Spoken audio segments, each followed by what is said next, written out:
This call is now being recorded.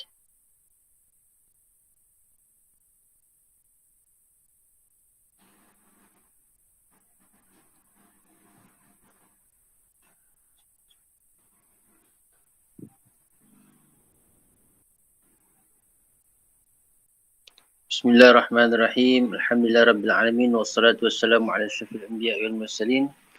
Wa ala alihi wa sahbihi ajma'in. Rabbi shrah li sadri wa yassir li amri wa hlul 'uqdatam min lisani yafqahu qawli. Rabbi zidni ilma warzuqni fahma. Allahumma iftah 'alaina hikmataka wa anshur 'alaina min khaza'in rahmatika ya arhamar rahimin.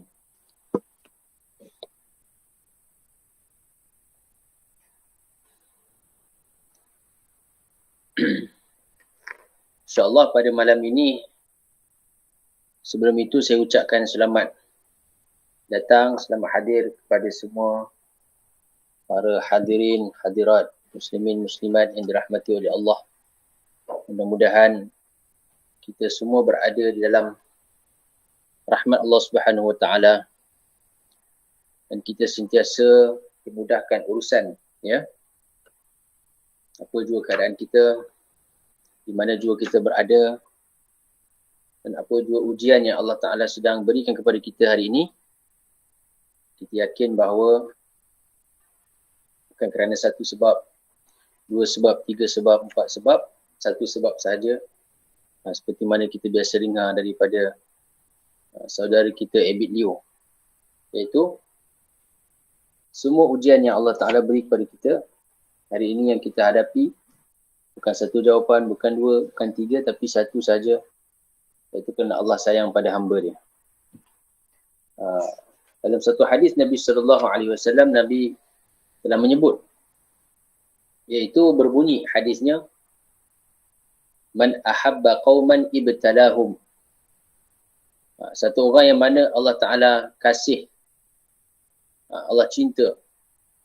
Sesiapa yang mana orang yang mana Allah cinta, man ahabba qauman. Orang yang Allah Ta'ala cinta, kasih pada satu kaum ni, maka Allah Ta'ala akan uji mereka. Uji. Allah Ta'ala akan berikan ujian.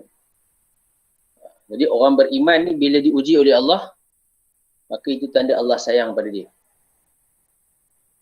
Dan tanda itu sebagai satu rahmat, Allah nak naikkan martabat dia, nak naikkan darajat dia. Kalau dia tak ada dosa mungkin, atau sikit dosa dia, maka itu tanda Allah nak naikkan darajat dia. Kalau dia ada dosa, maka dosa itu Allah nak ampunkan. Ini adalah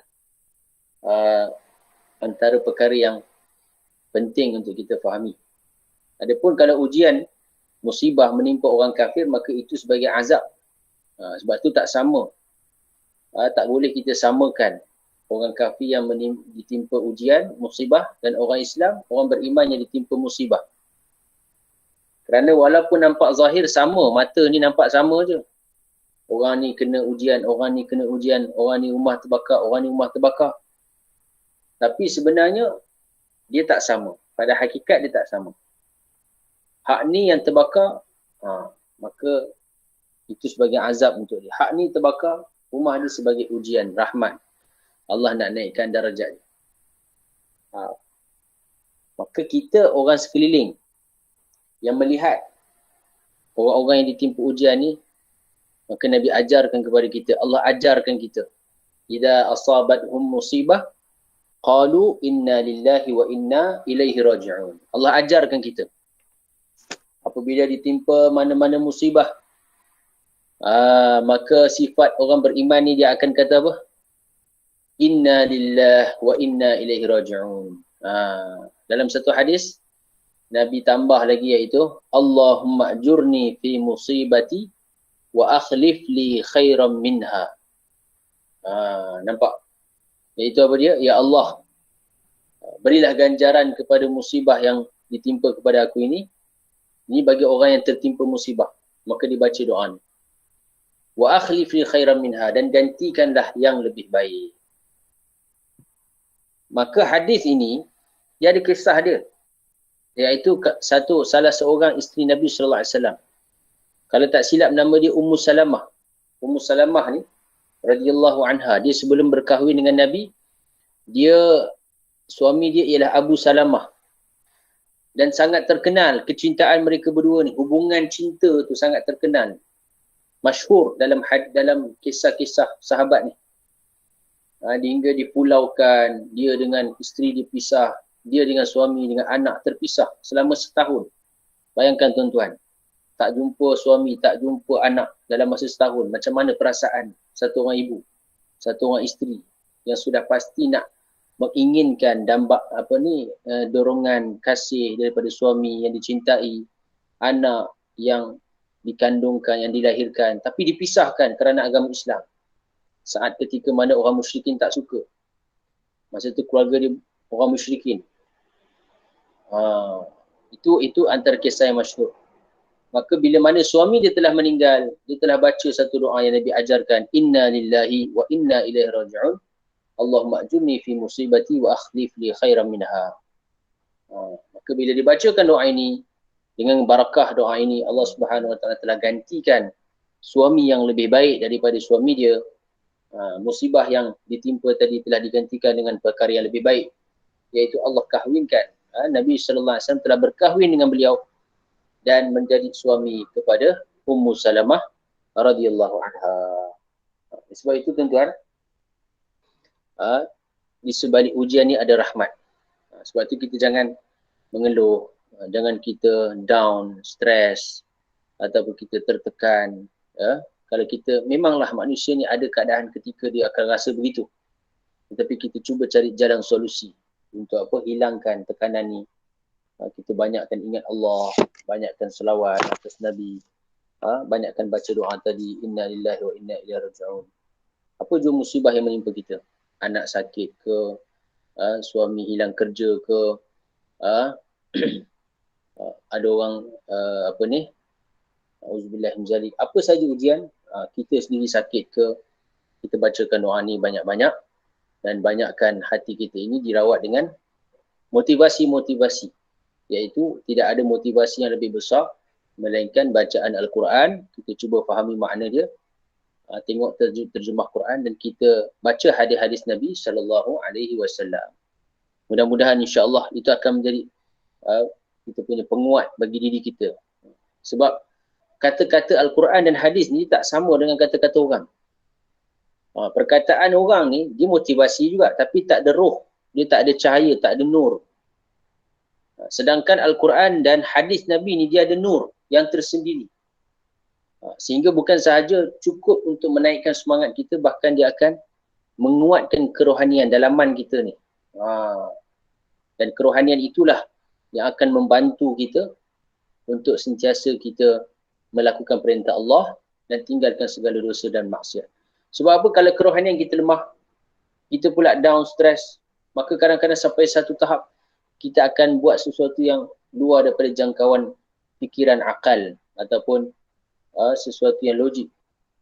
Itu yang jadi kes bunuh diri, jadi kes merompak. Tuan-tuan, ni keadaan zaman ni, sekarang ni. Tuan-tuan, orang kena kelar, saya tengok dekat berita tadi, dekat kawasan Kelang, Kelang tuan-tuan. Siapa yang duduk kawasan-kawasan Selangor, Kelang ni kena hati-hati tuan-tuan. Orang merompak sekarang dah banyak. Sebab apa? Tekanan hidup. Orang tekanan hidup ni. Dia kalau ada orang dia susah tak apa, tapi dia tak boleh tengok isteri susah. Ada orang isteri susah tak apa, tak boleh tengok anak dia susah. Ini tekanan hidup sekarang ni. Zaman ni belum keluar Dajjal lagi tuan-tuan. Belum keluar Dajjal lagi. Yang mana kalau Dajjal ni keluar, bukan kita nak takut-takutkan, tapi nak bayangkan keadaan pada masa tu. Kalau Dajjal ni keluar tuan-tuan, sungai yang air mengalir pun boleh kering. Tuan-tuan bayangkan. Pokok yang tumbuh subur pun boleh jadi kering kuntang. Hilang dia punya daun, dia habis semua. Ini zaman Dajjal tuan-tuan. Tapi sekarang ni belum masa lagi. Ni belum masa lagi. Kita dalam masa yang mana ada lagi ruang-ruang kebaikan. Ada lagi peluang-peluang untuk kita buat kebajikan. Ada lagi ruang-ruang untuk kita mengajak orang kebaikan. Tuan-tuan. Untuk makmurkan masjid, ada lagi ruangnya. Sebahagian negeri masih dibuka masjid. Maka kita cubalah hargai peluang ni tuan-tuan. Hargai peluang ni. Masjid kita makmurkan yang lelaki. Kalau kita duduk di rumah, ada makanan, ada minuman, alhamdulillah kita makmurkan dengan baca Quran. Di rumah kita hidupkan suasana agama, tuan-tuan. Ini masa dia masih ada peluang lagi, tuan-tuan. Kita cuba hargai kerana akan datang satu masa nanti an-ni'matu idza fuqidat urifat. Bila nikmat tu hilang, baru kita akan rasa Allah betapa nikmatnya waktu ketika dahulu aku ada macam-macam perkara, macam-macam peluang, tetapi aku tak gunakan masa perkara keadaan tersebut untuk mendekatkan diri kepada Allah. Masa tu kita menyesal tak guna lagi, tuan-tuan. Ada kesihatan tapi tak guna, bila dah sakit baru kita nak menyesal, tuan-tuan. Ada kadang-kadang harta, bila dah miskin baru kita niat nak sedekah, tuan-tuan. Ada kadang-kadang kita macam-macam lah, tuan-tuan. Bila nikmat ni ada, syaitan dia akan ganggu kita. Nafsu dia akan goda kita. Tapi bila dah hilang, baru kita akan menyesal, tuan-tuan. Sebab tak digunakan untuk agama Allah Subhanahu Wa Taala. Baik, pada hari ini kita akan masuk kepada sambung pengajian kita, tuan-tuan. Hari ini kita ada berapa orang? InsyaAllah. 1, 2, 3, 4, 5, 6, 7, 8, 9, 10, 11, 12, 13, 14, 15. Adalah dalam 20 orang lah boleh, insyaAllah. Alhamdulillah. Saya ucapkan terima kasih kepada tuan-tuan perempuan yang memberi sokongan. Tanpa tuan-tuan perempuan, saya pun mungkin hilang semangat kan untuk buat pengajian. Tapi dengan kehadiran tuan-tuan di sana, insyaAllah, mudah-mudahan kita dapat ambil lah apa yang sepatutnya kita ambil untuk sebagai bekalan kita di dunia dan di akhirat, insyaAllah. Baik, sebelum ini kita masuk kepada berkenaan dengan betapa pentingnya kita mengenali Allah, belajar ilmu tauhid, tuan-tuan. Dalam arti kata, 3 ilmu yang wajib kita pelajari, ilmu tauhid, fiqh dan tasawuf. Ini fardu ain bagi setiap orang. Dia kena belajar. Paling asas ilmu tauhid ni dia kena belajar sifat 20. Sifat 20 yang biasa kita dengar kat masjid, kat surau. Itu kita mendalami, dapat belajar satu kitab yang ringkas seperti Matan Sanusi pun dah cukup dah untuk kita. Sebagai yang kata apa, kita punya bekalan kita, dalaman kita ni. Sebab apa, antara fungsi ilmu tauhid ni untuk menguatkan akidah kita. Menguatkan akidah kita. Itu salah satu cabang ilmu tauhid. Sifat 20 ni satu cabangan. Dia ada lagi cabang-cabang yang lain. Kan? Berkenaan itu berkenaan dengan apa? Banyaknya berkenaan dengan Allah dan Rasul. Dia ada juga berkenaan dengan akhirat, yang dipanggil benda-benda sam'iyat, yang kita dengarkan apa yang Nabi beritahu kepada kita. Adanya syurga, adanya neraka, itu semua berkenaan dengan akidah. Adanya siksa kubur. Kita kena beriman, kena yakin benda itu wujud, ada. Adanya apa lagi? Apa ni? Kitab-kitab yang diturunkan daripada langit. Apa ni? Injil, Zabur, Taurat, Al-Quran. Itu semua apa yang Nabi khabarkan kepada kita. Malaikat-malaikat. Seluruh malaikat yang Allah ciptakan daripada cahaya ada wujud. Ketua malaikat Jibril AS. 10 malaikat yang wajib kita imani. Kita tahu siapa dia. Kan, malaikat Israel, Israfil, apa pekerjaan mereka. Ini semua kita wajib ketahui, tuan-tuan, berkaitan dengan ilmu tauhid. Malaikatnya, kitab-kitabnya, rasulnya, hari akhirat, hari kiamat, 6 perkara tu, 6 sifat. Apa ni? 6 rukun iman. Hari akhirat, hari kiamat, yakin qada dan qadar. Jadi bila sebut tentang hari kiamat ni, tuan-tuan, dia apa? Kita berada di ambang tengah-tengah, tuan-tuan. Kita ada apa? Alamat kiamat sughra. Kita ada tengah-tengah alamat kiamat wusta dan alamat kiamat kubra. Yang besar seperti mana Dajjal akan keluar, Nabi Isa AS akan turun, Imam Mahdi akan datang. Ini yang besar-besar. Matahari terbit daripada barat. Yang kecil-kecil dah banyak berlaku. Kita berada di fasa tengah-tengah ni. Tengah-tengah ni, tuan-tuan. Sebab tu, tuan-tuan, benda ni bukan kita, kadang-kadang ada orang tak suka. Dia kata, kenapa nak cerita pasal Dajjal? Nak cerita pasal benda-benda Ya'juj Ma'juj, kan? Apa keperluan dia? Kita cerita-cerita menambahkan takut. Buat apa? Jadi sebenarnya, perlu diceritakan kerana apa? Pertama, Nabi sendiri yang cerita. Bila Nabi sendiri yang cerita, maknanya benda tu penting. Dan Nabi kata, balighu anni walau ayah, sampaikan bagi pihak aku walau satu ayat. Maka bila kita menceritakan, itu termasuk daripada menyampaikan apa yang Nabi khabarkan. Nampak? Apatah lagi perkara itu berkaitan keimanan, akidah. Tapi bukan nak menakut-nakutkan. Tujuannya supaya kita membuat persiapan. Itu dia. Ramai orang ini dia tak suka, dia kata, aku tak suka dengan benda-benda dajjal apa semua ni kan. Buat apa? Buat takut dia. Dia sebenarnya bukan nak takutkan kita. Tapi supaya kita buat persiapan. Kita tahu apa solusi dia. Apa dia punya cara nak atasi dia. Macam ini dah tuan-tuan, kalau orang begitu kat kita satu jalan ni bahaya lalu. Kan? Waktu ni jangan keluar kita kawasan yang berbahaya sebab apa? Banyak perompak. Jadi bukan nak takutkan kita supaya kita berhati-hati. Tak tertimpa kepada kita musibah tersebut. Jadi bila Nabi sebut tentang Dajjal, apa dia punya cara nak atasi dia? Itu dia perkara yang penting. Bukan duk cerita jaja kat orang, ini Dajjal, ni konspirasi Dajjal. Tak payah ikutlah ini apa semua. Ni kita duk jaja kat orang tapi tak beri jalan penyelesaian. Nabi dah khabarkan awal-awal kepada kita. Jalan penyelesaian dia antaranya baca surah Kahfi. Cuba kita perhati balik.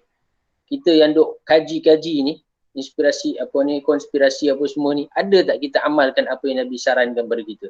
Baca surah Kahfi, 10 ayat awal, 10 ayat akhir, setiap hari paling kurang kita baca. Hari Jumaat kita baca surah Kahfi sempurna, yang paling bagus lah. Ada tak kita baca sebagai benteng kita punya akhir zaman ni? Kod-kod lah, na'udzubillah min zalik. Bila berlaku keadaan tu kita dah ada kita punya shell kita, benteng, perisai kita untuk hadapi.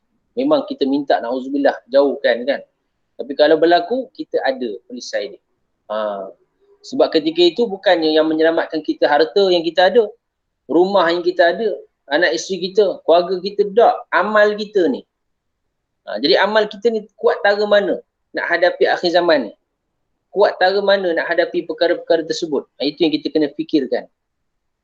Risau-risau, na'udzubillah, amal kita tak cukup kuat, iman kita pun longgar, akhirnya na'udzubillah. Yang dikatakan akhir zaman nanti, ribuan, puluh ribu ulama. Ulama tuan-tuan, bukan orang biasa. Wanita yang akan mengikuti Dajjal. Sebab tu tuan-tuan, kita bukan nak takut-takutkan tapi kita buat persiapan. Kita buat persiapan. Dunia dah tak lama tuan-tuan. Zaman Nabi kata apa? Dunia ni antara aku dengan dunia akhir kiamat ni seperti mana hujung jari ni. Seperti kahata ini. As-sababah wal wusta. Jari telunjuk dan jari tengah dekat. Jadi kita pun kalau zaman Nabi 1400 tahun dulu dah dekat, kita lagi dekat lah tuan-tuan. Lagi dekat tuan-tuan. Okey. Maka sekarang kita masuk kepada apa? Tujuan. Kata musannif, iaitu kita punya Datuk Ismail Kamus rahimahullah ta'ala. Sebelum kita mulakan, kita baca Al-Fatihah dulu, hadiahkan kepada beliau. A'udzubillahi minasyaitanir rajim. Bismillahirrahmanirrahim. Alhamdulillah. Surah Al-Fatihah. Muka surat 20 tuan-tuan. Tujuan ma'rifat atau mengenal Allah. Apa tujuannya?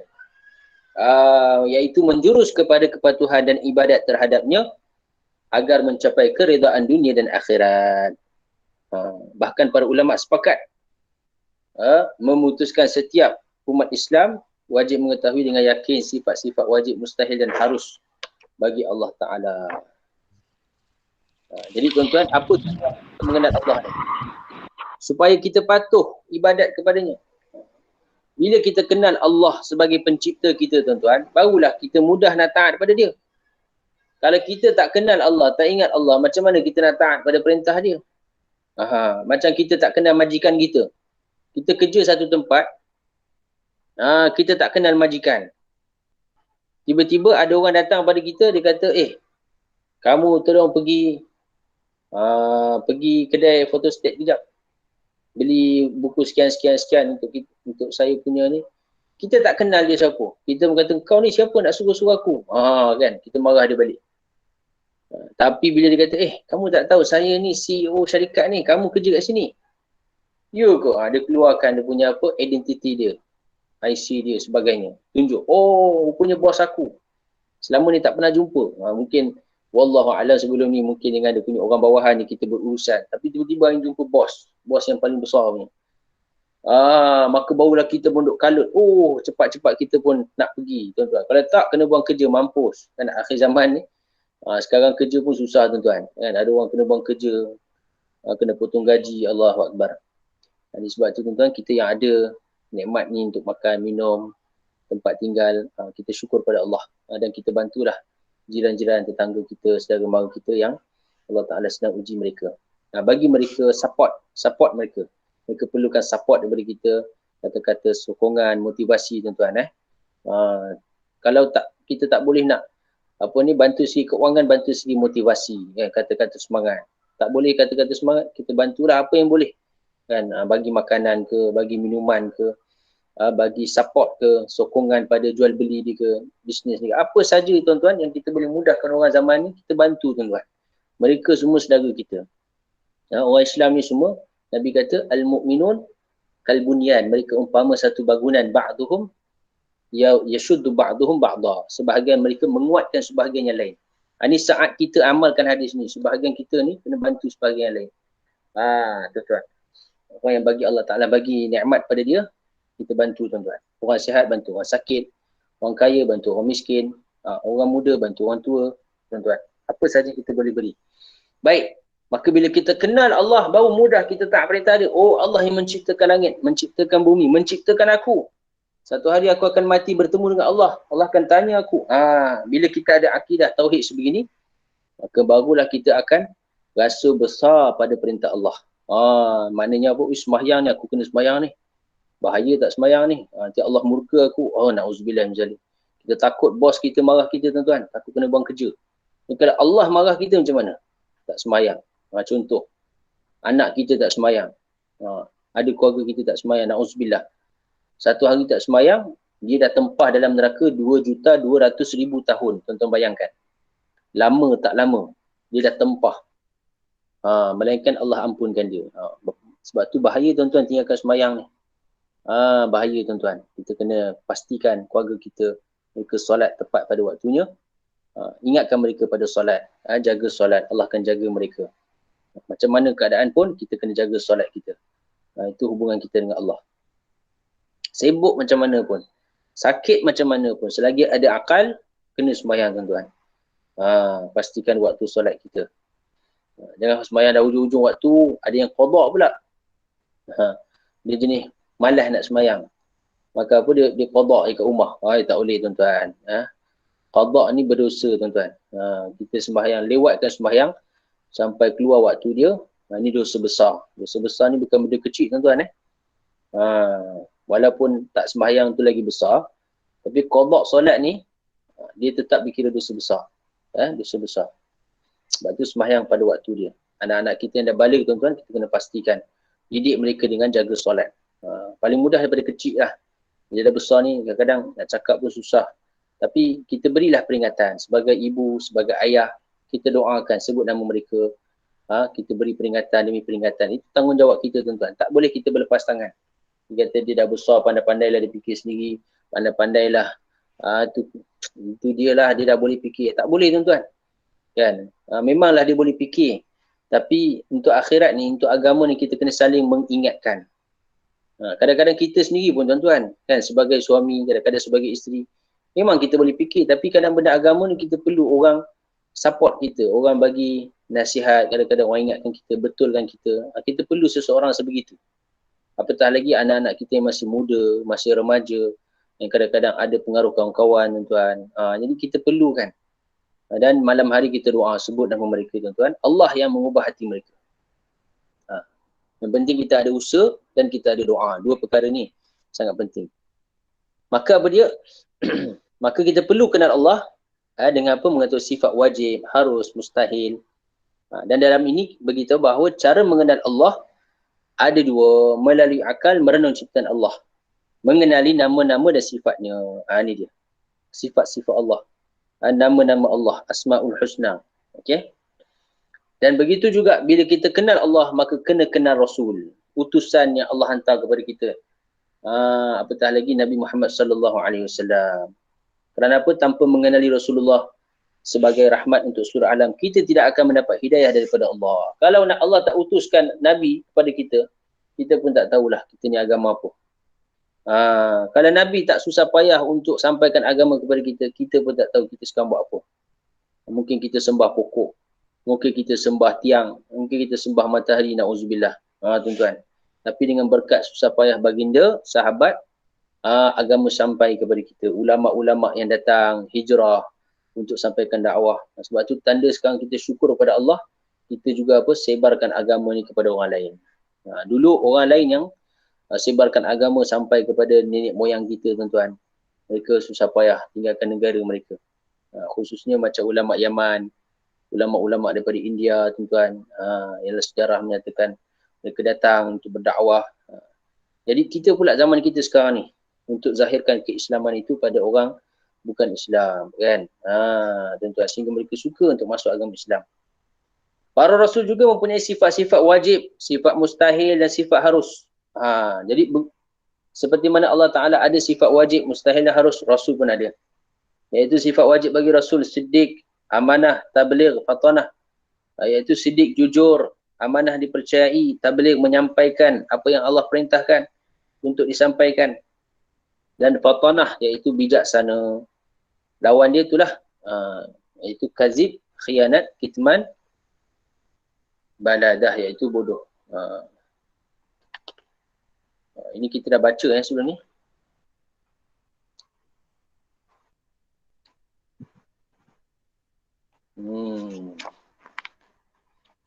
Ada. Menyadar ke mic. Kita masuk kepada sejarah Rasul ni. Sejarah Rasul.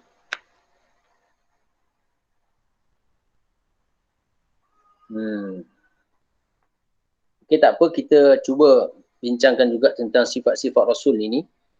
Yang mana sifat Rasul ni sebagai manusia pilihan Allah, maka dia memiliki akhlak terpuji, jauh daripada sifat tercela. Dan sifat yang harus bagi Rasul iaitu sifat manusia. Iaitu apa? Makan, minum, lapar, dahaga, dingin, panas, sakit, sihat. Ini semua sifat yang Allah beri kepada Rasul. Mereka ada sifat-sifat ini. Walaupun mereka Nabi dan Rasul, mereka menjalani seperti mana adat manusia biasa. Cuma Nabi dan Rasul ni terpelihara daripada sifat manusia yang boleh merendahkan atau menjatuhkan martabat Rasul mereka. Seperti yang kita biasa dengar, Nabi Ayyub AS diuji dengan apa? Penyakit sehingga manusia semua jadi jijik, tak suka pada dia. Itu sebenarnya tidak sabit dalam hadis, tak sabit dalam Quran. Itu semata-mata Israiliyat, iaitu perkara yang diriwayatkan daripada kitab-kitab Bani Israel. Bukan daripada hadis, bukan daripada Al-Quran. Bahkan kebanyakan ulama kata palsu. Cerita tu hadis cerita palsu yang tak boleh kita nisbahkan kepada Nabi. Sebab apa? Dia menjatuhkan maruah Nabi Ayyub AS sebagai satu orang Nabi. Mana mungkin Allah Ta'ala uji satu Nabi dan Rasul itu sehingga manusia pun pandang jijik, pandang hina pada dia. Tak mungkin. Tapi kalau lapar, dahaga, sakit yang biasa orang alami, sihat, cari rezeki, pergi pasar, macam manusia lain yang tak menjatuhkan martabat, maka itu boleh berlaku pada Nabi dan Rasul. Sebab tu kita kena bezakan, tuan-tuan. Penting belajar ilmu tauhid supaya kita tidak menisbahkan perkara yang tidak selayaknya kepada Nabi dan Rasul alaihi wassalatu wassalam. Baik.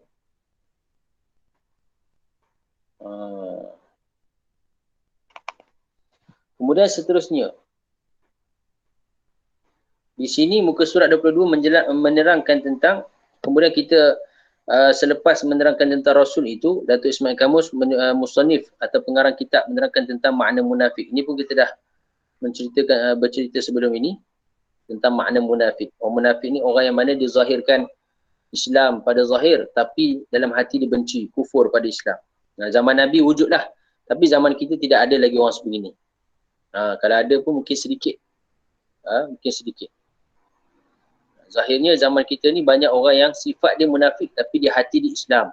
Hati dia yakin dengan Allah, dengan Nabi. Iman semua seperti mana berimannya orang Islam lain. Cuma dia ada sifat orang munafik. Sifat-sifat orang munafik tu ada. Maka ini hanya dapat dibersihkan melalui jalan tazkiyah, tarbiyah, petunjuk, bimbingan satu orang guru, satu orang mursyid, ulama, dengan apa dia bersihkan diri dengan zikir, dengan melalui proses-proses tertentu, sehinggalah dia dapat buang segala sifat-sifat mazmumah tersebut daripada diri dia. Antara ciri-ciri seorang itu munafik kat sini, iman tidak tetap dan tidak teguh. Dia tak tekak. Iman tak tetap. Kan? Dia ikut suasana. Jadi kita hari ni orang Islam pun banyak juga keadaan yang ikut suasana. Orang amal agama kita pun amal, orang tinggal agama kita pun tinggal, na'udzubillah. Itu adalah sifat antara sifat orang munafik. Tapi kita tak bolehlah hukum seseorang itu, engkau ni dah munafik ni. Tak boleh. Sebab munafik ni dia berkaitan dengan dalaman hati. Kan? Iaitu apa dia? Hati dia benci, kufur pada Islam. Tapi zahir dia Islam. Semayang, puasa. Zaman orang munafik zaman Nabi begitu. Sampai tahap orang munafik zaman Nabi ni, dia malu nak tinggalkan sembahyang berjemaah. Sembahyang berjemaah ni memang dia pergi masjid. Tak, orang munafik ni tak sembahyang kat rumah. Dia sembahyang masjid. Sebab takut orang panggil dia munafik. Kan? Itu zaman Nabi lah. Zaman Nabi. Tapi dah terbalik zaman kita kan. Dah tak kisah dah. Kita sembahyang rumah pun dah tak kisah. Kalau COVID ni tak apalah tuan-tuan. Kita nak buat macam mana kan. Kita dilarang ataupun kita ditegah. Kita dipaksa. Baik. Antaranya lagi tidak tanduk yang sentiasa berubah. Dia jadi apa? Pelakon. Kan? Depan orang, bukan main baik lagi. Belakang orang, dia kutuk Nabi. Ni antara zaman Nabi ni. Depan Nabi, depan orang Islam, dia kata aminu kama amanan nas. Nu'minu bima, kami beriman seperti mana yang diturunkan. Tapi bila balik pada kaum dia, dia kata anu'minu kama amanas sufaha. Kami nak ikut orang-orang yang bodoh tu. Dia panggil orang beriman zaman Nabi tu orang bodoh je.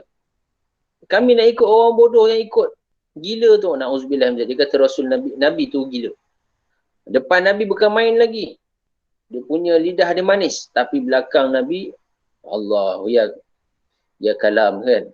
Memang teruk. Sampai dia mengutuk Nabi SAW. Ini sifat munafik. Antaranya lagi tidak tetap katanya. Berubah-ubah pendiriannya.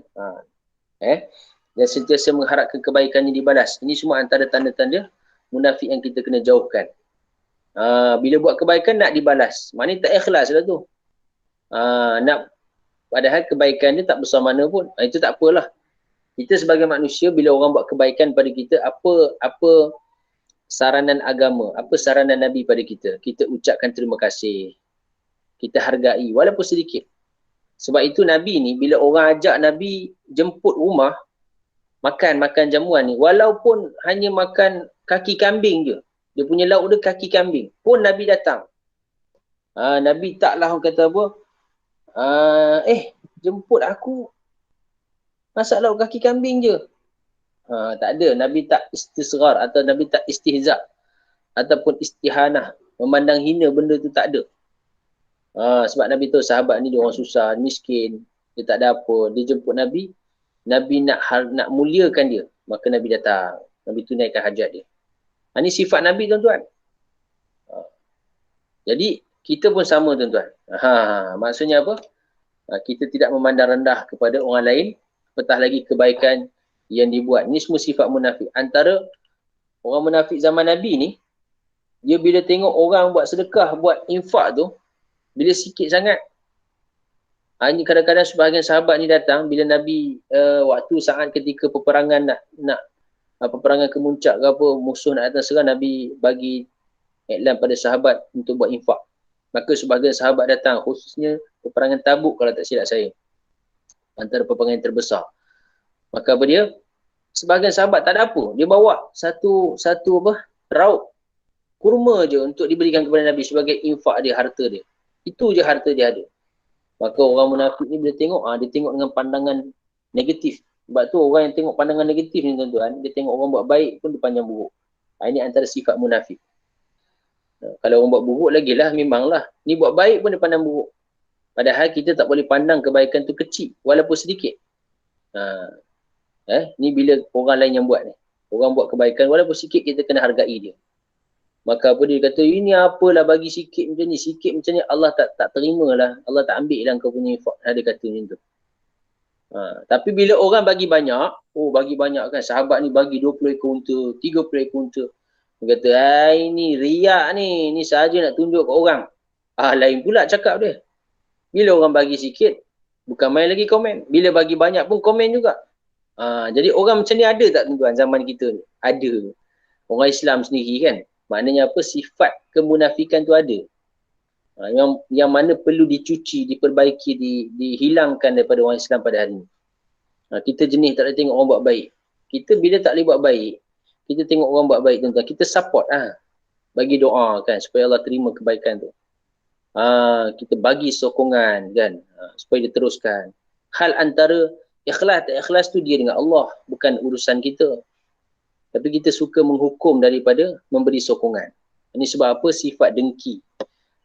Iri hati yang ada dalam hati kita ni. Ini semua kesan daripada kotoran jiwa. Kotoran hati kita ni. Sebab apa? Mungkin sebab banyak maksiat, banyak dosa, banyak langgar perintah Allah, lama tak baca Quran, lama tak zikir, lama tak sembahyang berjemaah. Ini hati kita jadi kotor. Tuan-tuan itu kalau orang yang yang jenis jahat lah. Tapi kalau orang buat baik ni pun ada juga ujian dia kan. Buat baik tapi ada juga ujian dia Allah bagi, ujian hati lah. Dia tak boleh tengok orang buat baik lebih daripada dia. Masalah pula. Kat situ pula masalah dia. Jadi mana-mana pun ada ujian dia. Kadang dia sembahyang, dia tak boleh tengok orang buat baik lebih daripada dia. Dia geram. Kalau dia cemburu dan dia usaha untuk lebihkan kebaikan dia, okey lagi. Tapi dia geram ni maksudnya, dia rasa macam, tak boleh ni. Nak kena buat sesuatu ni. Sehingga apa, nak mudaratkan orang tu. Itu dahsyat lah. Itu lagi berat. Itu lagi berat. Na'udzubillah. Itu semua antara tanda-tanda sifat munafik yang kita kena jauhkan. Jiwa tidak tenteram. Kata Datuk pengarang lagi, jiwa tidak tenteram. Resah gelisah. Terpaksa bersikap pura-pura. Depan orang lain, belakang orang lain. Satu kisah yang nak cerita tentang apa, mengharapkan kebaikan dibalas. Tuan-tuan, kita buat kebaikan ni, kita harapkan satu je, ganjaran Allah di hari akhirat. Tuan-tuan, jangan ada sedikit pun terdetik dalam hati kita, aku nak balasan aku kat atas dunia ni. Jangan tuan-tuan.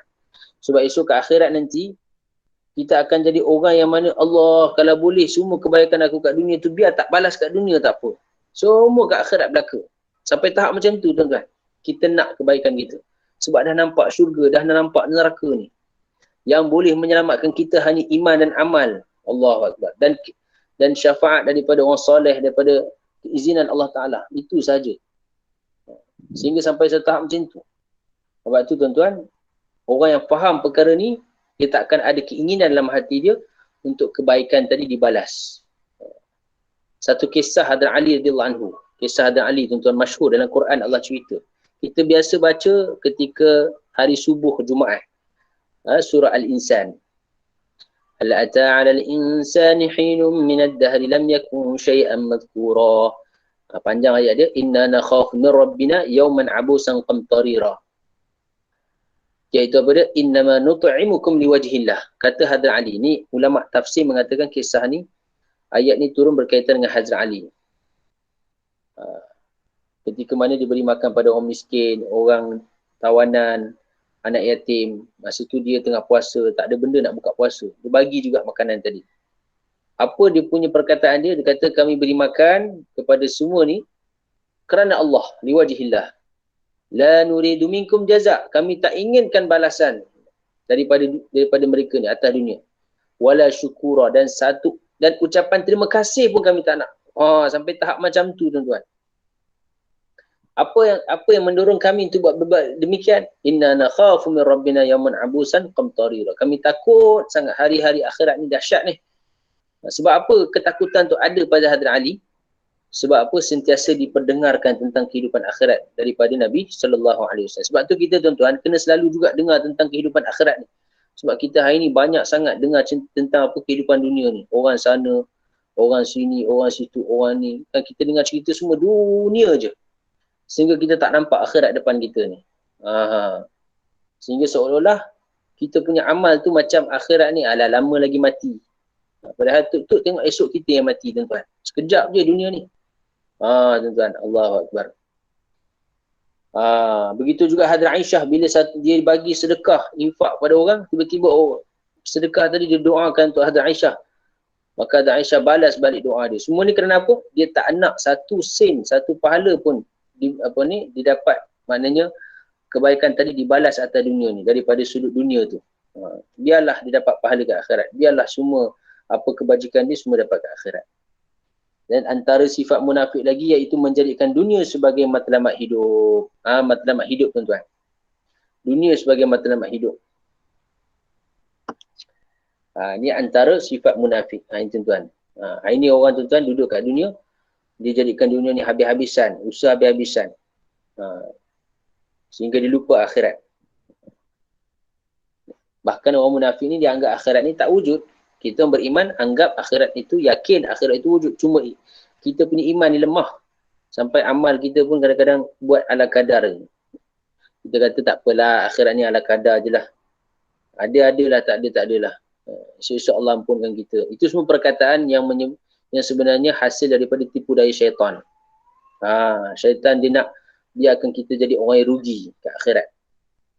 Sehingga Allah kata dalam Quran, wa qala syaitan. Dalam Quran Allah kata, telah berkatalah syaitan lamma qudiyal amru, ketika mana telah diberi keputusan oleh Allah Ta'ala, innallaha wa'adakum wa'adal haqq.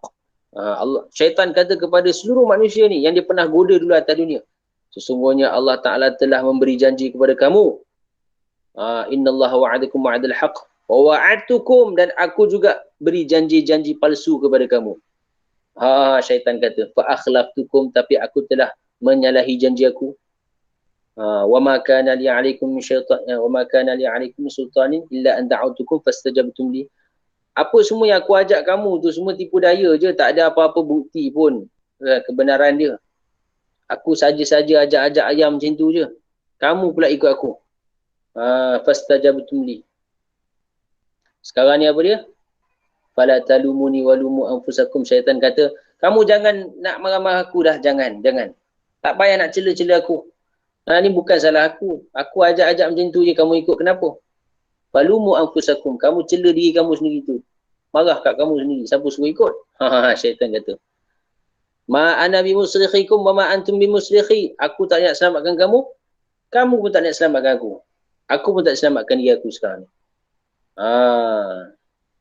Jadi keadaan itu akan berlaku tuan-tuan. Keadaan yang mana manusia akan saling menyalahkan. Syaitan pun kita tak nak salahkan dia. Sebab apa? Dia kata, aku ajak kamu, Allah dah beritahu kat kamu dah. Quran ada, hadis ada, kamu boleh baca. Ulama ada, kamu boleh rujuk. Kenapa kamu tak ikut? Kamu ikut aku buat apa? Dia marah macam tu. Kita kena balik tuan-tuan. Na'udzubillah min zalik.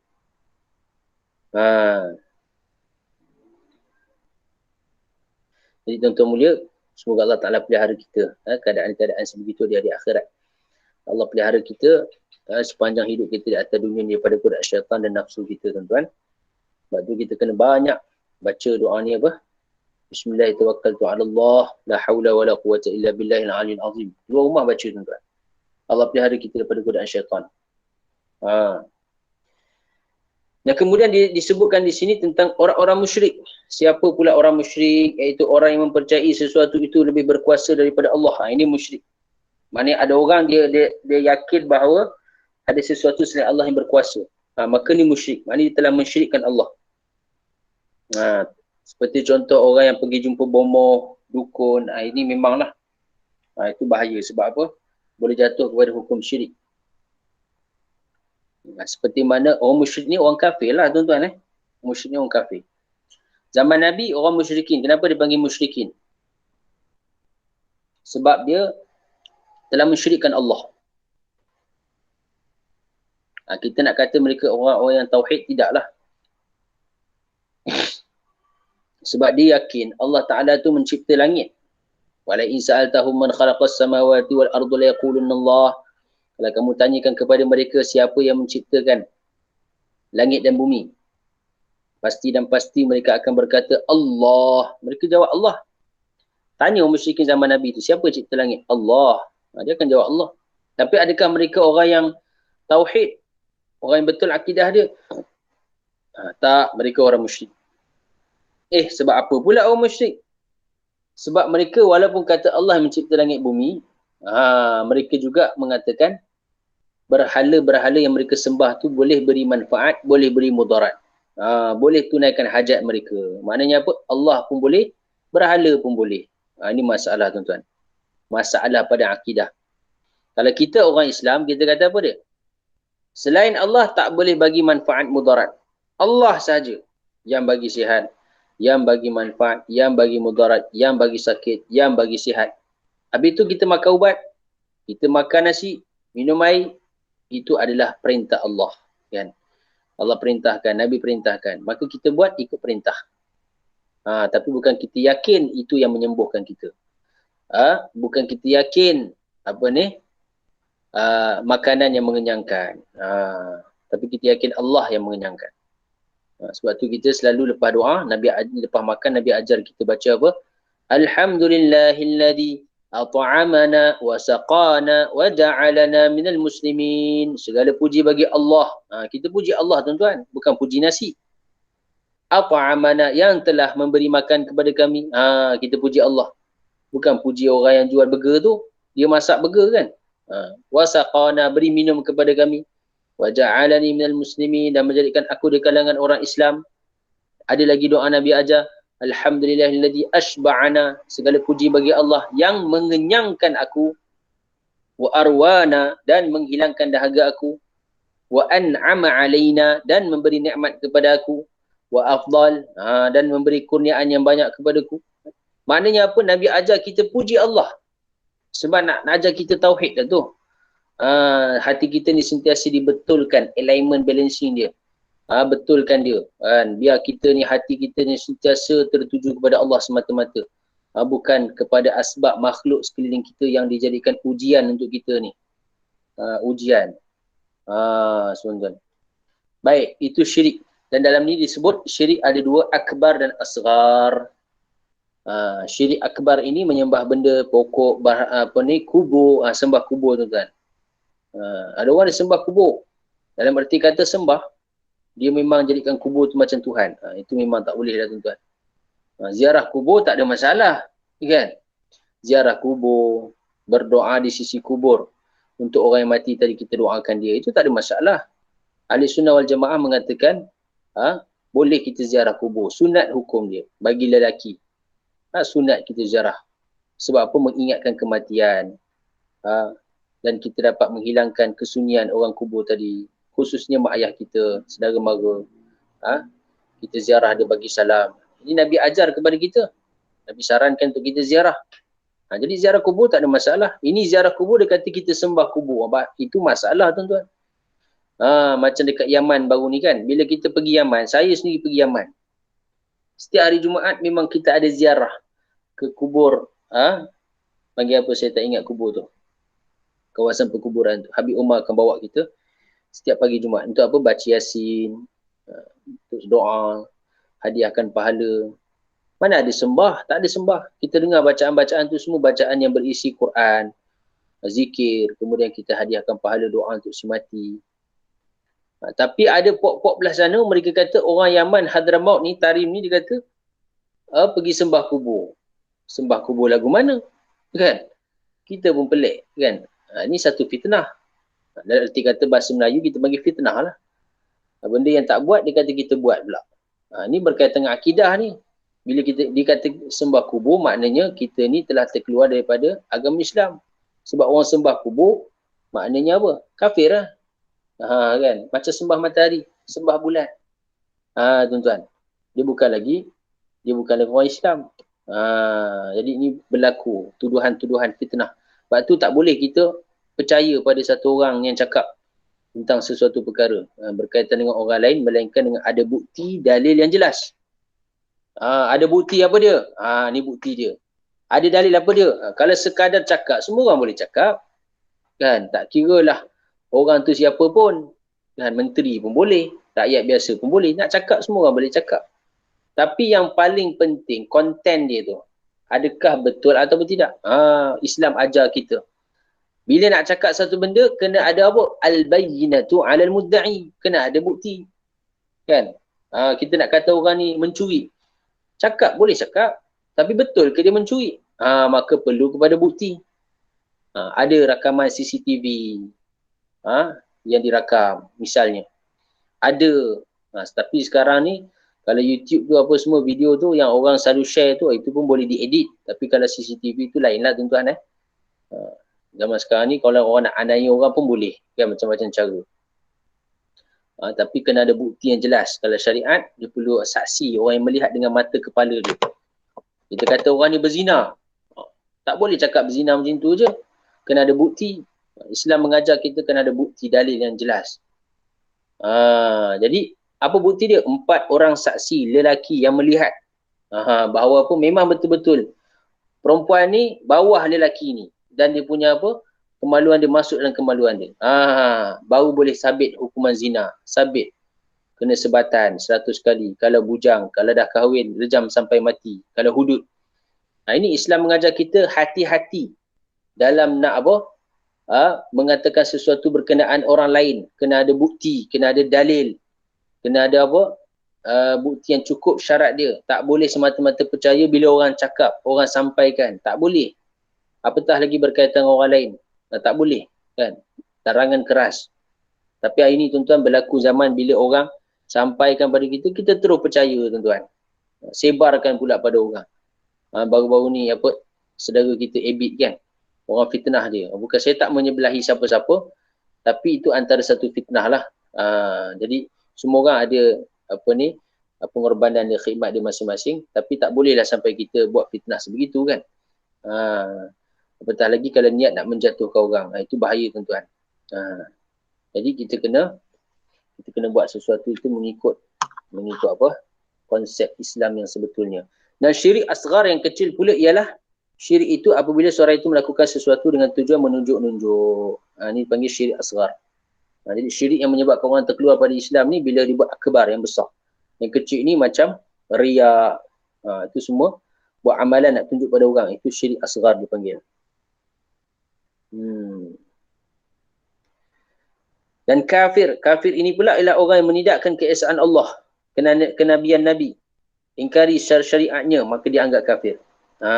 Bila kafir tuan-tuan, maka mereka ni tidaklah sama dengan orang Islam. Dibezakan. Kat dunia lagi Allah dah bezakan mereka ni.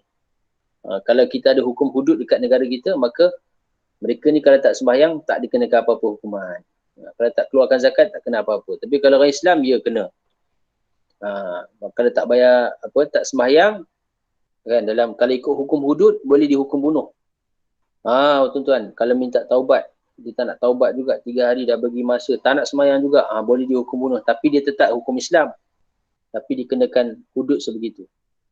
Kalau dia bunuh orang, maka akan dibunuh balik, dia panggil qisas. Tapi dengan ada bukti dalil semua sebagainya. Tapi orang kafir tak. Orang kafir dikecualikan daripada undang-undang tersebut sebab dia kafir. Tapi ke akhirat dia tak akan dibezakan tuan-tuan. Dia akan lebih teruk lah kena. Baik. Itu kafir. Na'udzubillah min zalik. Sebab tu perkataan kafir ni tak boleh kita mudah-mudah nak kata orang ni kafir, orang ni kufur. Tak boleh. Susah. Tak boleh, memang tak boleh. Kalau kafir dari sudut kafir ni lah, maknanya terkeluar pada agama Islam. Sebab kafir ni ada 2 makna. Satu kufur, iaitu lawan kepada syukur. Tak berterima kasih. Dia ni kufur nikmat lah. Itu lain cerita. Sebab apa? Dikaitkan dengan nikmat tu, maknanya dia tak hargai nikmat tersebut. Tapi kalau kita sebut kafir yang terkeluar Islam, itu bahaya. Tak boleh. Maknanya apa? Kita nak kata satu orang kafir ni, ini benda yang besar. Selagi mana ada dia kalau orang Islam, selagi mana ada benda kita boleh takwilkan, kita boleh tengok dia ni masih lagi ada sifat-sifat Islam dia, tak boleh kita kata kafir. Sesuka hati kita. Sebab apa? Dia benda yang berat. Tuan-tuan, kalau kita mengatakan sesuatu yang tak ada pada dia, kita kata dia kafir, sedangkan dia bukan kafir, maka kekufuran tu akan balik kepada kita. Na'udzubillah min zalik. Ini sebut dalam hadis Nabi. Sebab tu kalau kufur nikmat, kufur apa yang dikaitkan dengan sesuatu itu boleh lagi lah sebagai pemberitahuan kan. Misalnya satu orang bapa dia kata pada anak, kamu ni ayah dah bagi macam-macam tapi kufur nikmat. Kan. Tak nak terima kasih dengan Allah, terima kasih dengan itu salah satu contoh. Itu boleh lah. Tapi kalau kamu ni kafir lah, kamu ni tak sembahyang 5 waktu, kau tahu tak hukum dia apa? Kafir tau. Itu dah lain cerita dah tu. Kalau tak sembahyang tuan-tuan, beza dengan orang dia tak sembahyang ni bukan terus jatuh kafir. Satu orang tak sembahyang tapi dia tahu hukum dia wajib, maka dia jadi fasik. Tapi kalau dia kata sembahyang tu tak wajib pada dia, itu bahaya. Itu boleh jatuh hukum kafir. Boleh jatuh, tapi kita tidak akan kafirkan dia. Contoh dia kata, sembahyang tak wajib kat aku kan, aku ni tak wajib sembahyang. Itu bahaya perkataan tu. Sebab apa? Dia menafikan perkara yang mana telah disepakati ulama wajibnya dia. Sembahyang ni tak ada siapa kata tak wajib, semua kata wajib. Ulama tak ada khilaf. Maka benda yang disepakati wajib, dia kata tidak wajib atas diri dia. Itu boleh jatuh hukum kafir. Boleh jatuh tapi belum lagi. Nak jatuhkan seseorang kafir perlu kepada siasatan, kepada mahkamah, bukti, dalil dan sebagainya. Perincian tu kena ada, barulah qadi ataupun hakim akan jatuhkan. Na'udzubillah min zalik. Dan murtad. Murtad ni orang yang mana keluar dia dah Islam, dia keluar dari Islam. Ini bahaya tuan-tuan. Bahkan kalau murtad ni boleh dikenakan hukuman bunuh, sama juga macam tinggalkan solat kalau tak mau bertaubat. Dan orang yang mana bila murtad ni maka perkahwinan dia akan terbatal sekiranya dia tak kembali kepada Islam dalam tempoh iddah dia tadi. Okey, ini orang murtad, na'udzubillah min zalik. Sebab tu ini tuan-tuan, rata-rata orang kita ni, orang Melayu ni, alhamdulillah Allah Ta'ala bagi kekuatan iman kat dia tu kan. Dia susah macam mana pun dia takkan tinggalkan agama Islam. Tapi tuan-tuan, yang kita kena risau ni, orang yang mana mu'allaf ni, baru masuk Islam tuan-tuan. Dia punya iman mereka masih lemah. Mereka tak ada sokongan keluarga. Maka kita kena beri bantuan tuan-tuan. Kita kena bagi sokongan, support mereka. Bantu mereka. Supaya apa, mereka ni dah masuk Islam, jangan tinggalkan lagi Islam. Susah tuan-tuan. Orang yang mana, kita takkan rasa kesusahan orang yang baru memeluk Islam ni. Sebab jauh beza dia. Langit dengan bumi, kita dengan mereka ni. Mereka bila masuk Islam tuan-tuan, mak ayah mereka belum tentu lagi suka. Kan? Sedangkan mak ayah ni tempat kita, kata apa, kita punya pautan kasih sayang kepada mak ayah. Tapi kalau mak ayah kita tak setuju apa kita nak buat tuan-tuan, bayangkan macam mana. Kita nak masuk Islam, mak ayah tak bagi. Ini satu cobaan yang besar. Belum lagi adik-beradik, belum lagi keluarga. Tuan-tuan. Kadang-kadang iman pun boleh goyang tau. Rasa nak balik pada agama asal. Na'udzubillah min zalik. Tapi kalau iman dia kuat, maka insya-Allah dia akan tetap teguh dalam agama Islam. Tapi itulah kena ada support daripada kita orang Islam. Kena ada sokongan, bantuan tuan-tuan. Sebab tu kalau kita nampak mu'alaf, tak kira lah India ke China ke tuan-tuan, kalau dia masuk Islam kita bagi support jiran-jiran kita tuan-tuan. Kita tahu dia mu'alaf, kita bagi sokongan pada dia, tanya khabar kan. Kalau boleh bantu dia apa yang patut, bagi sokongan tuan-tuan. Mereka sangat perlukan support daripada saudara-saudara mereka. Siapa saudara mereka? Orang Islam lah. Dalam mereka saudara tak Islam. Jadi orang Islam pula buat tak tahu dengan dia. Sedangkan kita ni, hak kita ni patutnya kita kena ajak mereka pada agama Islam, bantu mereka. Bila orang kafir peluk Islam, kita tak nak bantu. Tapi bila mereka dalam kufur, kita maki hamun mereka, kata kau ni apa, tak nak masuk Islam, kufur pada Allah. Kita marah dia. Tapi bila mereka masuk Islam, kita pula tak nak bantu tuan-tuan. Ini masalah kita orang Islam. Sebenarnya masalah kat siapa? Kita sendiri. Kita punya kekuatan tak cukup lagi. Tuan-tuan, semoga Allah ampunkan kita tuan-tuan yang Allah Ta'ala muliakan. Allah ampunkan kita atas kelemahan-kelemahan kita. Dan kemudian diterangkan, ada raise hand, apa ni? Sejarah Rasul Ulul Azmi. Di kat sini diterangkan tentang apa? Sejarah Rasul Ulul Azmi. Yang kita nak habis dah sikit lagi tuan-tuan. Tuan-tuan boleh baca muka surat 26. Rasul Ulul Azmi ni, Rasul ni ada 124,000 Nabi dan Rasul. 124,000, banyak tu tuan-tuan. Nabi dan Rasul. Tapi yang Nabi, yang Rasul ni, yang mana Allah perintahkan untuk dia sampaikan syariat dia, ada 313 orang. Baki itu, maka syariat yang Allah beri itu hanya untuk mereka amalkan sendiri sahaja. Jadi tugas Rasul ni untuk pimpin manusia, itu sudah pasti. Jadi kalau kita ikut apa Nabi perintah kepada kita, kita akan berjaya dunia akhirat. Allah mudahkan. Semenjak daripada zaman Nabi Adam AS sehingga Nabi Muhammad SAW, dakwah mereka sama, iaitu apa? La ilaha illallah. Ajak kepada Allah. Hanya tauhidkan Allah. Dan daripada 313, 25 orang yang wajib kita ketahui. 25 orang. Adam, Idris, Nuh, Hud, Saleh, Ibrahim, Lut, Ismail. Bagus juga Raihan buat tu. Lagu tu kalau tidak jenuh kita nak menghafalnya. Tapi disebabkan ada lagu tu kita dengar daripada kecil, kita pun dah boleh hafal. Saya pun waktu peperiksaan, bila ditanya dulu kecil-kecil, nak jawab 25 Rasul tu banyak. Tapi bila ada lagu tu, mudah kita tulis ikut dia punya tune dia kan. Alhamdulillah. Syukur juga pada orang yang buat lagu tu kan, Raihan. Masya Allah. Kita perlukan sebenarnya nasyid-nasyid yang memberi memberi satu perkara positif lah untuk anak muda remaja kita kan. Masya Allah, seperti nasyid Rasul tadi. Begitu juga nama begitu, hanya 5 orang Rasul sahaja yang digelar sebagai ulul azmi. 5 Rasul. Yang wajib kita tahu 25 Rasul. Daripada Adam AS, Idris, Nuh. 25 Rasul ni dia campur juga dengan Nabi sebenarnya. Dan daripada 25 ni ada 5 orang Rasul yang digelar sebagai ulul azmi. Siapa dia? Ranking paling tinggi Nabi SAW. Yang kedua Nabi Ibrahim. Yang ketiga Nabi Musa AS. Yang keempat Nabi Isa. Yang kelima Nabi Nuh AS. Okey. Maka Nabi dan Rasul ni secara umum kita kata mereka semua adalah sebahagian mereka Allah tinggikan martabat sebahagian lain. Tilkar rusul faddalna ba'dahum ala ba'd. Dalam Quran pun Allah sebut, itulah rasul-rasul kami, sebahagiannya kami tinggikan darjat mereka daripada sebahagian lain. Bila ditanya siapakah rasul yang paling tinggi, paling afdal martabat dia, sudah pastilah Nabi SAW. Tetapi tak bolehlah kita meninggikan sebagai rasul sehingga kita mencela atau merendahkan rasul yang lain. Itu tak boleh. Tak boleh. Maknanya kalau kita kata macam ni dalam ucapan kita, nak bandingkan Nabi Musa dengan Nabi SAW, apalah Nabi Musa ni, dia siapa? Contohnya, na'udzubillah, itu tak boleh kita kata begitu. Walaupun memang antara darjatnya Nabi Rasul SAW adalah satu orang Nabi Rasul yang lebih tinggi daripada Rasul-Rasul lain, tapi tak boleh sampai tahap kita menjatuhkan kedudukan Rasul-Rasul yang lain. Okey? Kerana mereka juga ada martabat di sisi Allah Subhanahu Wa Taala. Dan kita akan paparkan, kita akan baca sedikit tentang siapakah Rasul Ulul Azmi ni. Bermula dengan Nabi Muhammad sallallahu alaihi wasallam, Nabi Ibrahim alaihi salam, Nabi Musa alaihi salam, Nabi Isa alaihi salam dan Nabi Nuh alaihi salam.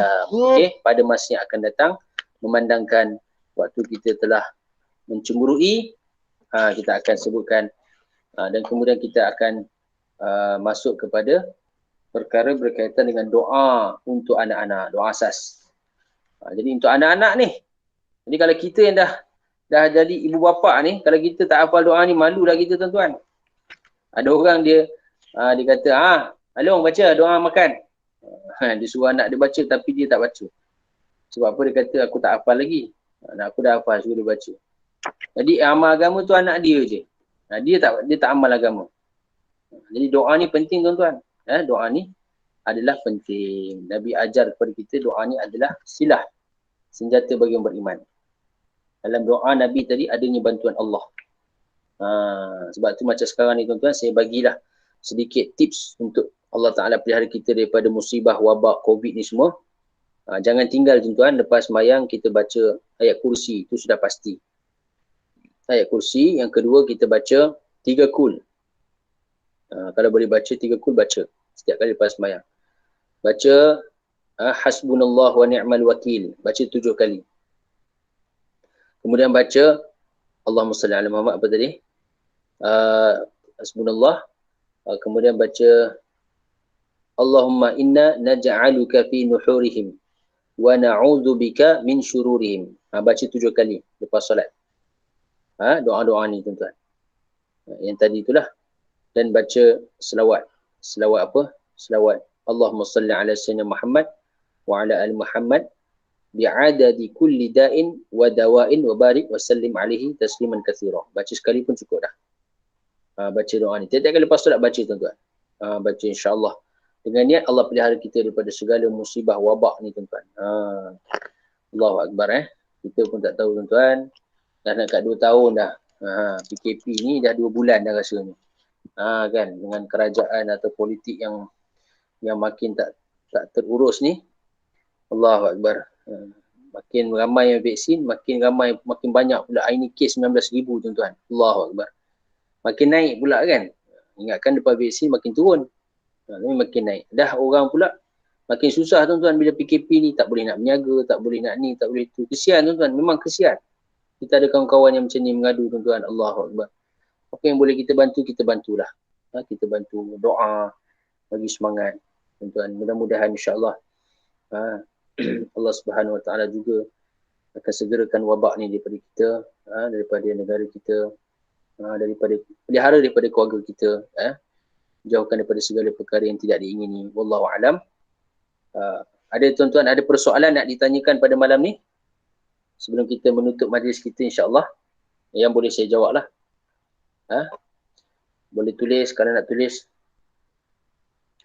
Kalau tak boleh, maka kita Assalamualaikum Ustaz. Ya, Assalamualaikum. Okey, maaf saya nak tanya mungkin out of topic sikit lah. Okay. Saya nak tanya, apakah hukum macam kita sangkut tasbih dekat leher kita, yang pertama. Okey, yang kedua macam mana kalau tasbih tu kita sambil kita berzikir dan tasbih tu kita letak di atas lantai berhadapan dengan kaki kita sambil kita duduk berzikir. Adakah itu salah ataupun dibolehkan? Okey. Allahumma salli ala Muhammad. Soalan tadi, pertama sangkut tasbih pada leher. Okey, dia begini. Al-aslu fil asya' al-ibahatu. Asal pada setiap perkara ni hukum dia adalah harus. Maknanya boleh lakukan. Melainkan ada dalil yang melarang. Itu kaedah dia. Ada dalil yang melarang. Contohnya ada hadis larangan ke, larangan daripada hadis ke, larangan daripada Al-Quran ke. Okey. Maka begitu juga sangkut tasbih dekat leher ni. Kalau kita tidak ada niat untuk menyerupai, contohnya macam orang Buddha kan, dia sangkut tasbih juga kat leher dia. Tak ada niat begitu, saja-saja letak. Macam kadang-kadang kita tasbih, kemudian kita pun pakai tasbih kita letak kat leher. Kadang-kadang anak kita kan, kita ambil tasbih tu kita letak kat leher dia. Saja-saja main-main. Tidak ada maksud nak meniru orang kafir. Ingat tu, tidak ada maksud untuk tiru orang kafir. Yang kedua, kita pakai tu memang saja-saja, bukan atas maksud nak tiru orang perempuan. Macam orang perempuan ni dia pakai rantai kan, rantai leher. Itu memang perhiasan khusus untuk perempuan. Maka dilarang, lelaki tak boleh pakai rantai leher. Sebab dilarang meniru wanita. Tetapi dalam masalah ni, orang perempuan mana ada pakai tasbih kat leher? Dia tak ada. Dia bukan perhiasan untuk wanita. Maka sebab itu dia tak termasuk dalam larangan meniru wanita. Jadi kalau kita pakai itu saja-saja dan tak ada niat untuk meniru orang kafir, tak ada niat untuk sebagai perhiasan wanita, dan memang bukan perhiasan wanita pun, maka hukum dia asal dia harus. Tidak ada masalah. Cuma kalau takutlah orang tapi pakai biasa-biasa sekejap tu boleh lah kan. Tapi kalau kita pakai tu macam nak berias, itu tak boleh lah. Kalau takut fitnah orang kata ni apa pakai rantai leher, kita tanggalkan lah. Yang kedua letak tasbih dekat kaki, dekat lantai. Itu tak ada masalah, hukum dia harus juga. Sebab tasbih ni dia bukanlah sesuatu yang ada kalimah Allah yang perlu dimuliakan, diletak tempat yang tinggi. Okey? Maka kalau kita letak atas lantai, maknanya taklah sampai ke tahap makruh ataupun haram perbuatan tersebut. Dia harus je. Cuma ulama kata adab, dari segi adab. Disebabkan tasbih ni adalah alat untuk kita beribadah. Maka adabnya kita letaklah di tempat-tempat yang mana baguslah, tempat yang tinggi. Adab je, tapi bukan haram ataupun makruh perbuatan tersebut. Okey? Tapi kalau kata tasbih yang ada nama Allah dengan Rasul dengan Nabi, tak boleh lah di tempat yang tinggi. Okey. Dan tak boleh dibawa masuk tandas. Makruh hukum dia. Okey. Kena keluarkan. Ya. Okey. Ada soalan? Satu lagi Ustaz. Macam mana adab bertawassul yang betul? Bertawassul. Ya. Jadi apa yang dimaksudkan dengan tawassul tu kita perlu faham dulu. Tawassul ni apa hukum dia di segi syariat? Dari segi hukumnya ulama Ahlussunnah wal Jamaah mengatakan hukumnya adalah dibolehkan. Tawassul ni boleh. Tawassul ni dia ada beberapa kategori. Ada tawassul, maknanya apa tawassul? Kita menjadikan sesuatu ini sebagai wasilah, perantaraan untuk agar doa kita ini lebih diterima Allah, lebih cepat penerimaan dia. Itu maksud tawassul. Dan tawassul ni boleh berlaku sama ada kita buat tawassul dengan amal soleh. Kita mungkin pernah buat amal soleh dulu. Kita ingat. Kita tawassul dengan amal soleh itu. Maka hukum dia boleh. Dan ini sepakat. Tak ada siapa yang mengingkari. Maka dibolehkan. Contohnya lah. Ya Allah. Dengan aku dulu ya Allah. Bukan kita ungkit kebaikan ni. Bukan. Tawassul. Ini kira tawassul. Sebab ini pun berlaku pada dalam hadis Nabi ada diceritakan 3 orang yang masuk dalam gua dan dia tersepit. Tertutup pintu gua tadi dan dia tawassul dengan amal soleh. Dia kata, ya Allah, aku dulu pernah ada ibu bapa, aku ni jaga mereka, aku ni bagi makan pada mereka, ya Allah. Mereka tak pernah makan, aku tak pernah makan melainkan mereka makan dulu. Ada cerita panjang. Ya Allah, sekiranya amal ini aku buat semata-mata untuk dapat redha-Mu ya Allah, maka kau bukalah, selesaikan masalah aku ni. Maka pintu gua tadi terbuka sedikit. Nampak? Allah Ta'ala buka sikit. Orang kedua pula cerita, ya Allah, aku ni dulu ada sepupu yang aku sayang, aku cinta pada dia. Satu hari aku goda dia, aku dah sikit lagi nak berzina dengan dia. Tapi dia ingatkan aku padamu ya Allah, aku tinggalkan dia. Lebih kuranglah hadis tu. Kerana-Mu ya Allah, maka kalau amalan ini diterima-Mu ya Allah, maka kau keluarkan kami daripada gua ni. Pintu tadi terbuka sikit. Ini antara contoh tawassul dengan amal soleh. Kalau macam kita bersedekah pun bolehlah kita bertawassul. Ya, boleh. Sebab sedekah ni pun dikira sebagai amal soleh. Begitu juga yang kedua, tawassul dengan apa? Dengan orang-orang soleh. Dengan para nabi. Dengan orang-orang yang dekat dengan Allah, wali-wali Allah. Ini juga dikira tawassul yang dibolehkan. Dan benda ni berlaku juga, iaitu Hadrat Umar radhiyallahu anhu, satu orang khalifah yang besar, satu orang sahabat yang besar, Amirul Mukminin selepas Abu Bakar As-Siddiq radhiyallahu anhu, dia telah tawassul dengan apa? Dengan pakcik Nabi. Ni sabit dalam hadis sahih. Pakcik Nabi, Hadrat Abbas. Ketika mana Madinah tak lama tak hujan, maka dia kata, ya Allah, dengan barakah keberkatan Abbas ini, pakcik Nabi SAW ni, maka kau turunkanlah hujan pada kami. Maka Allah turunkan hujan. Pun boleh juga, tidak ada masalah. Itu antara contoh tawassul yang dibolehkan oleh syarak. Okey? Tapi dengan syarat tawassul itu kita yakin bukan yang kita tawassul itu yang boleh memudaratkan, memanfaatkan, tapi Allah yang melakukan. Okey? Akidah kita kena betul lah, Allah yang buat. Okey, wallahu alam. Lagi? Ada soalan lagi? Terima kasih Ustaz. Sama-sama. Tak ada soalan, kita insya-Allah tangguh pada minggu hadapan akan datang. Wallahu taala alam. Semoga Allah Taala beri kepada kita manfaat daripada pengajian kita pada malam ini. Untuk saya sendirilah yang cakap ni dapat amalkan. Kadang-kadang kita bercakap pandai tuan-tuan. Cakap nasihat orang bukan main lagi. Tapi bila Allah uji kita, kita pula menggelupur tuan-tuan. Kita orang paling kelang kabut sekali. Jadi sebenarnya cakap ni memang boleh. Tapi bila nak amal itu memang hak yang paling besar, paling payah sekali. Tapi tak apalah. Sekurang-kurangnya kita sampaikan apa yang patut pada orang. Dan Allah Ta'ala kita doa supaya Allah Ta'ala beri kita semua kekuatan untuk terus berada dalam kebaikan, keimanan, ketakwaan, amal soleh. Macam mana sekalipun keadaan berlaku pada kita, kuatkan iman kita, yakin kita pada Allah Subhanahu Wa Ta'ala. Pegang sungguh-sungguh agama ni, jaga sungguh-sungguh agama dalam diri kita, anak isteri kita, keluarga kita. Allah wallahu ta'ala alam. Assalamualaikum warahmatullahi wabarakatuh. Terima kasih Ustaz. Sama-sama. Assalamualaikum. Assalamualaikum. Terima kasih Ustaz. Terima kasih Ustaz. Assalamualaikum. Assalamualaikum. Assalamualaikum. Assalamualaikum. Terima kasih Ustaz. Terima kasih Kak Syam. Terima kasih. Gelap. Ada akhir majlis baru nampak muka-muka semua. Muka menyorok semua. Tak apa insyaAllah. Okey, assalamualaikum. Salam.